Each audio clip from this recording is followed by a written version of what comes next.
जगन्नाथपुरी मंदिर भगवान जगन्नाथ, उनके भाई भगवान बलभद्र और बहन देवी सुभद्रा के साथ समर्पित एक पवित्र मंदिर है। भगवान श्री कृष्ण की अनेक मधुर लीलाएं हैं जिनका शास्त्रों में वर्णन किया गया है। ऐसी ही जगन्नाथपुरी की एक अद्भुत चमत्कारी लीला करने के कारण भगवान जगन्नाथ को भोजन के बाद पान खिलाने की प्रथा का आरंभ हुआ। हिंदू कथाओं के आधार पर कहते हैं कि जगन्नाथपुरी के सिंह द्वार के पास प्रभुदास नाम के एक पान वाले का घर था। प्रभुदास पान बनाकर बेचते थे। शाम के समय प्रभुदास भगवान जगन्नाथ के मंदिर में दर्शन करने के लिए जाते थे। वो देखते थे कि भगवान जगन्नाथ को प्रतिदिन बहुत से व्यंजन का भोग लगाया जाता है, किंतु उन्हें पान का भोग क्यों नहीं लगाया जाता। उनके मन में सदैव यही विचार आता था। प्रभुदास भगवान जगन्नाथ से सदैव प्रार्थना करते हुए इसी बारे में सोचते रहते थे कि न जाने उन्हें प्रभु की सेवा का अवसर कब प्राप्त होगा।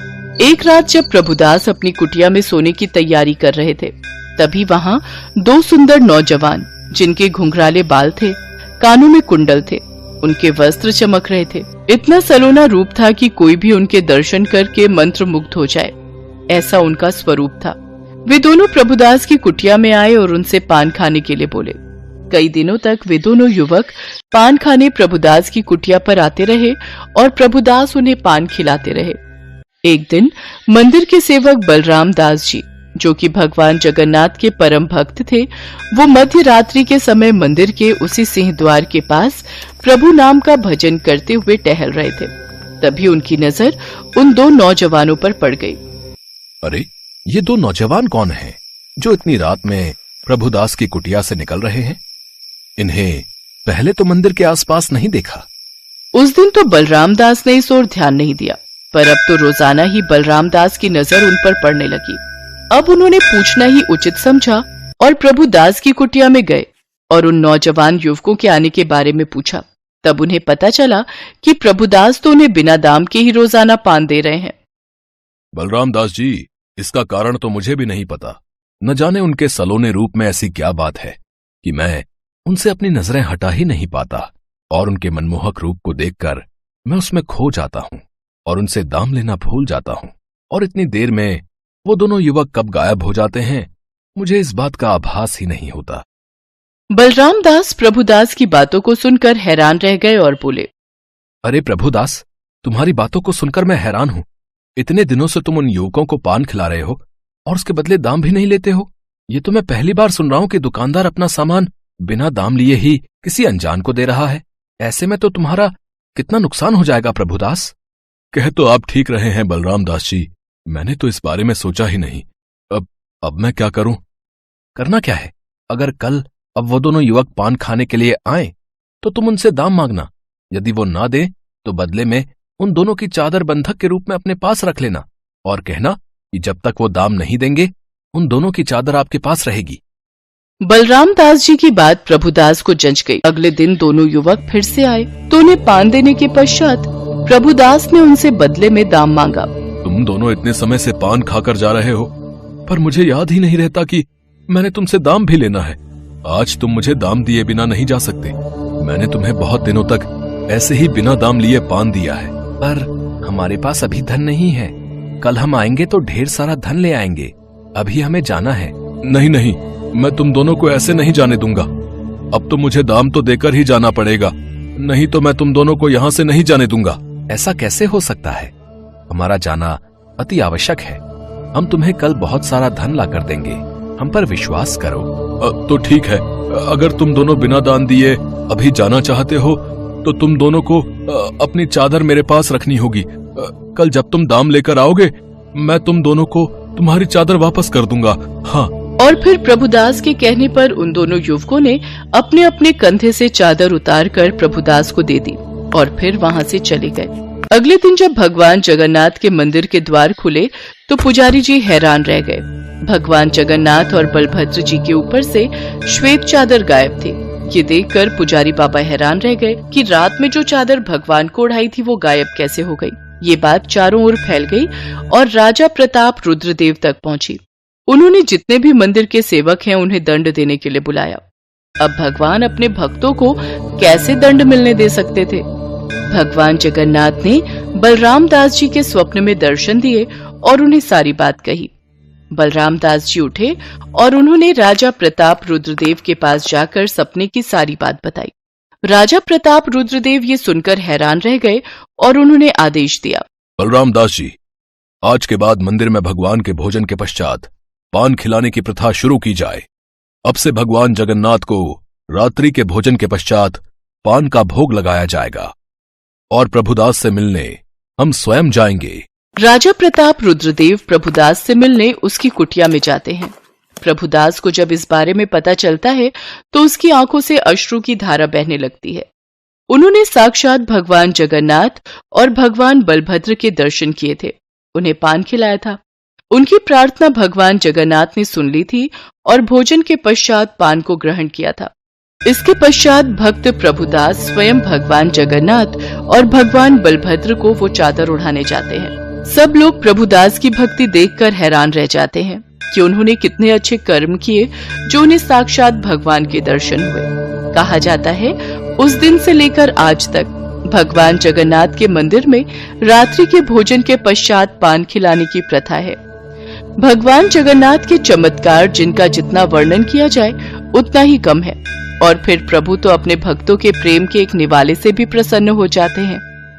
कहते हैं भक्त यदि प्रेम पूर्वक प्रार्थना करता है तो ईश्वर तक वह प्रार्थना अवश्य पहुंचती है।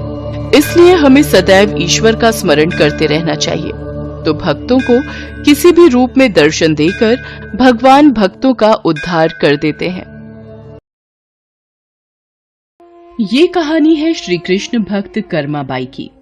सन 1615 में राजस्थान के नागौर जिले के कालवा गांव में जीवन राम डूडी नाम के एक जाट किसान की खुशी का ठिकाना नहीं रहा जब उनके घर एक कन्या ने जन्म लिया। मेरी कर्मा, मेरी बेटी, आज से मैं तुझे कर्माबाई कहकर बुलाऊंगा। जीवन राम भगवान कृष्ण के परम भक्त थे। उनके घर में भगवान कृष्ण का एक मंदिर था। जीवन राम भगवान कृष्ण को भोग लगाने के बाद ही कुछ खाते थे, ये उनका नियम था। कर्माबाई जब थोड़ी बड़ी हुई तो एक दिन, पिताजी, आप हमेशा भगवान कृष्ण को भोजन खिलाने के बाद ही भोजन करते हो। हाँ बेटी कर्मा, जब भगवान कृष्ण भोजन ग्रहण कर लेते हैं उसके पश्चात ही मैं भोजन करता हूँ। पिता से ये सब देखते सीखते कर्माबाई का बचपन बीत रहा था। कुछ वर्षों बाद एक दिन, बेटी कर्मा, मैं कुछ दिनों के लिए तीर्थ यात्रा पर जा रहा हूँ। जी पिताजी, बताइए क्या आज्ञा है। बेटी कर्मा, मेरे पीछे से भगवान कृष्ण की विधि से पूजा करके उन्हें भोग लगाकर भोजन ग्रहण करना। मैं तुम्हें उनकी पूजा विधि बता देता हूँ और घर का भी ध्यान रखना, ठीक है? ठीक है पिताजी, मैं भगवान कृष्ण को भोग लगाकर ही भोजन किया करूंगी। आप निश्चिंत होकर जाइए। जीवन राम कर्माबाई को भगवान कृष्ण की पूजा और घर की देखभाल का कार्य सौंपकर तीर्थ यात्रा पर चले गए। अगले दिन, भगवान कृष्ण को भोग लगाना है, जल्दी से खिचड़ी बना लेती हूँ। हाँ, ये रहा देसी घी और गुड़। लो, तैयार हो गई आपकी खिचड़ी की थाली। मैं ये रख रही हूँ, आपको जब भी भूख लगे आप खा लेना। मैं तब तक घर के काम निपटा लूं। कर्माबाई खिचड़ी की थाली भगवान के आगे रखकर घर के दूसरे कामों में लग जाती है। वो एक दो बार आकर देखती है। उसे लगा कि शायद भगवान को भूख ना हो। थोड़ी देर बाद, पता नहीं भगवान खिचड़ी क्यों नहीं खा रहे हैं। थोड़ा गुड़ और घी ज्यादा कर देती हूँ। ये लो भगवान, अब मैंने इसमें घी और गुड़ ज्यादा कर दिया है, अब तो खा लो। पिताजी आपके भोग की जिम्मेदारी मुझे सौंपकर तीर्थ यात्रा पर गए हैं। अब वो कुछ दिन बाद आएंगे, तब तक आप मेरे हाथ का बना भोजन खा लीजिए। मुझे ज्यादा व्यंजन बनाने नहीं आते। ये खिचड़ी आपके लिए बनाई है, इसे खा लो भगवान। मैं आपसे विनती करती हूँ, ये खिचड़ी खा लो, वरना जब तक आप भोजन नहीं करोगे मैं भी तब तक भूखी रहूंगी। देख लो फिर। कर्माबाई भगवान कृष्ण से नाराज होकर भूखी प्यासी उनके सामने ही बैठी रही। दोपहर से शाम बीत गई। कर्माबाई भगवान के समक्ष भूखी बैठी रही। भगवान कृष्ण ने जब देखा कि कर्माबाई जिद पर अड़ी है, मूर्ति में से आवाज आई, कर्माबाई, कर्माबाई, तुमने पर्दा तो किया ही नहीं। पर्दा करो, तभी मैं भोजन करूंगा। अरे हाँ प्रभु रुकिए, मैं अभी अपनी चुनरी का पर्दा करती हूँ, आप आराम से खिचड़ी खाओ। आप मुझे पहले बता देते, इतनी सी बात के लिए पूरा दिन खुद भी भूखे रहे और मुझे भी भूखा रखा। थोड़ी देर में देखते ही देखते पूरी थाली खाली हो गई। भगवान कृष्ण के भोग लेने के बाद ही कर्माबाई ने भोजन किया। अब तो नित्य नियम से कर्माबाई सबसे पहले उठकर भगवान के लिए भोग बनाती और पर्दा करके भगवान के समक्ष बैठ जाती। थोड़ी देर बाद पूरी थाली खाली हो जाती थी। मुझे लगता है प्रभु को सुबह जल्दी भूख लगाती है। कल से सबसे पहले भोग ही बनाऊंगी, उसके बाद स्नान वगैरह और घर के काम बाद में ही किया करूंगी। हाँ, ये ठीक रहेगा। अब तो कर्मा की बनाई खिचड़ी भगवान कृष्ण बड़े चाव से खाते थे और पूरी थाली खाली हो जाती थी। एक दिन कर्मा के पिता तीर्थ यात्रा से वापस आते हैं। कर्मा बिटिया, कैसी है तू? पिताजी मैं अच्छी हूँ, और आपके पीछे पहले दिन तो भगवान ने भोग ग्रहण करने में बहुत नखरे किए, फिर शाम को जाकर खिचड़ी खाई, और अब तो भगवान कृष्ण सुबह सुबह ही मेरी बनाई खिचड़ी खा लेते हैं। मैं सबसे पहले उन्हें भोग लगाती हूँ, जब वो खा लेते हैं उसके पश्चात ही दूसरे काम करती हूँ। हे कृष्ण मुरारी, आपकी लीला कौन जाने प्रभु। मैं तीर्थ यात्रा में आपको ढूंढ रहा था, आप तो मेरे घर में ही विराजमान हो। धन्य हो प्रभु, आपकी जय हो। बेटी कर्मा, तुम जैसी पुत्री को पाकर मैं धन्य हो गया। अब से तुम ही भगवान कृष्ण को भोग लगाना। वो तुम्हारा लगाया भोग बड़े चाव से खाते हैं। अब से तुम ही अपने हाथों से भगवान कृष्ण की सेवा करोगी बेटी। ये सब सुनकर कर्माबाई बहुत खुश होती है। अब तो कर्माबाई नियम पूर्वक जल्दी उठकर भगवान को भोग लगाती और बाद में सारे काम करती। कुछ वर्षों बाद कर्माबाई के पिता स्वर्गलोक को प्राप्त हो गए। अब कर्माबाई घर में अकेले रहती तो उनका मन नहीं लगता था, इसलिए वो भगवान कृष्ण की मूर्ति को लेकर तीर्थ यात्रा पर निकल गई और भारत में अलग अलग तीर्थों के दर्शन करने के पश्चात वो उड़ीसा के जगन्नाथपुरी मंदिर पहुंची। बस अब यही जगन्नाथपुरी में एक कुटिया में रहकर भगवान कृष्ण की भक्ति और सेवा करूंगी। कर्माबाई अपने नियम से सुबह सुबह भगवान कृष्ण को खिचड़ी का भोग लगाती और कुछ ही देर में थाली साफ हो जाती। भगवान बड़े चाव से सारी खिचड़ी खाते। उसके पश्चात कर्माबाई अपने नित्य स्नान ध्यान कार्यों को करती। एक सुबह, माँ कुछ खाने को मिलेगा?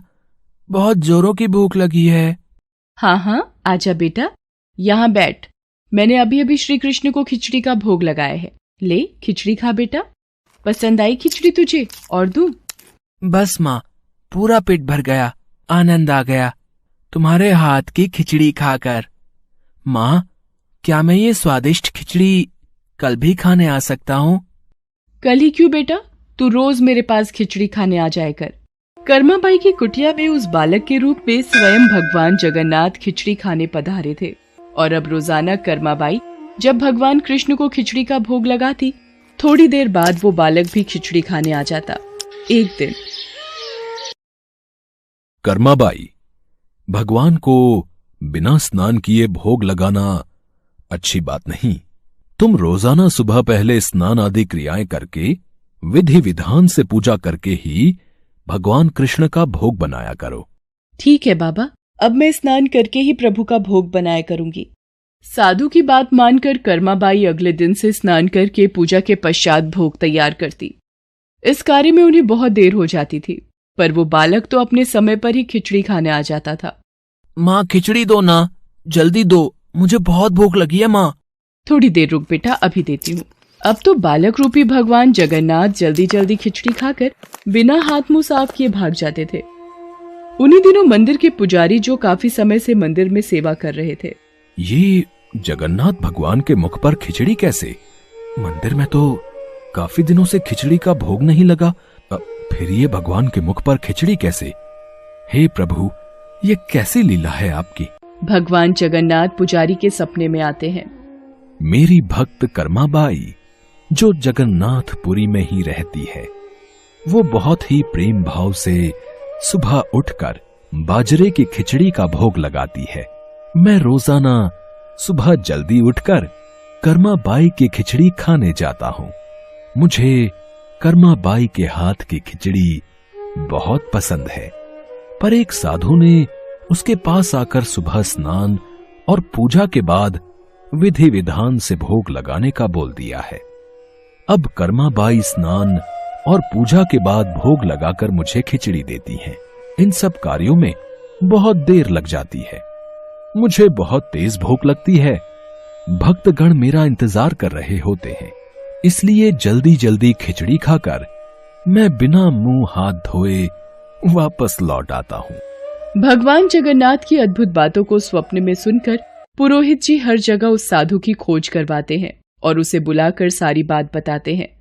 साधु घबरा जाता है और कर्माबाई के पास जाता है। कर्माबाई, तुम श्री कृष्ण भगवान की परम प्रिय भक्त हो।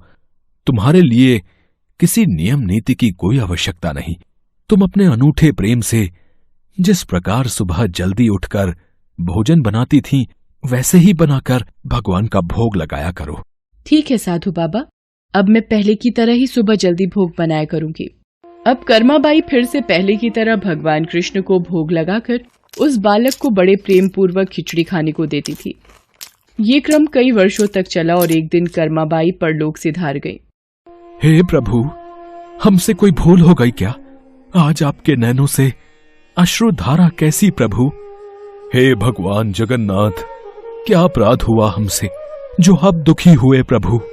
उसी रात भगवान जगन्नाथ राजा और पुजारी के स्वप्न में आते हैं और बताते हैं कि उनकी भक्त कर्माबाई इस लोक से विदा होकर भगवान में विलीन हो गई हैं। अब उन्हें सुबह सवेरे बाजरे की खिचड़ी कौन खिलाएगा, यही उन्हें दुख है।